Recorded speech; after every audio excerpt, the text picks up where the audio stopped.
Hello guys! Dahil sa inyong mga request, tayo ngayon ay mag-house tour. Yan, huwag na nating patagalin guys. So, tara na!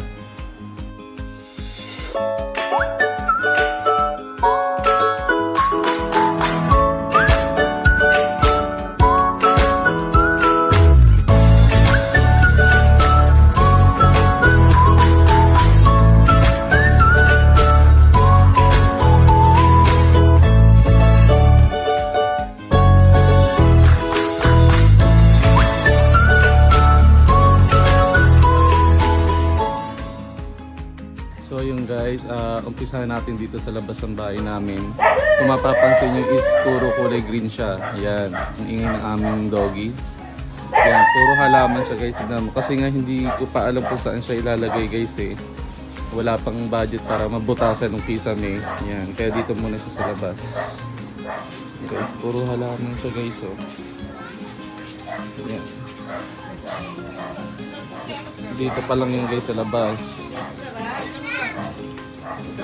Yan ang aking iba't ibang variant ng Mayana. Guys, marami pa yung variant sa loob ng Mayana guys. So, pasok na tayo sa loob.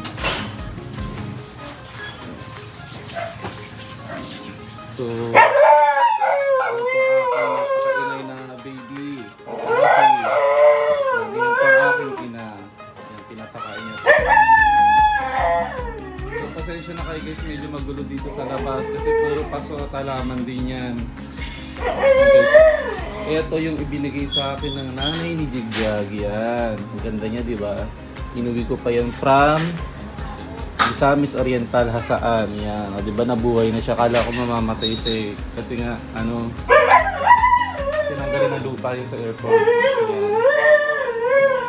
So, ito pa yung isang ibinigay sa amin, sa akin ng nanay ni Jigjag. Yan, ang bait-bait talaga ng kanyang parents, ng kanyang nanay. Yan, puro halaman po siyang galamay. Sa dati, tambayan to, ang gandang tambayan nito. Ngayon, puro halaman na wala ng tambayan. Yan. Tapos, dito naman tayo sa aming doggy. Yan, siya po si Cassandra. Siya po si Cassie. O, diba? Pansin niyo guys, sa tapos na namin siya pinapainom kasi nga ang dami niya ng inuminan lahat sinisira niya. Yan. At hindi rin siya makapakawalan kasi nga naningira ng gamit lahat. Yan. So sobrang harot niya, so sobrang lambing yan, lahat sinisira niya. Hello Cassie! Hello! Hello baby ko, laki-laki niya. Oh, So, ay, pasumatalikod doon. Oh baby. Kisali ko rin sa vlog. Ha? Ikisali ka rin sa vlog. Ayan po siya, nagpapalambing ang aking baby. Naawa na ako dyan eh. Gusto ko nang pakawala.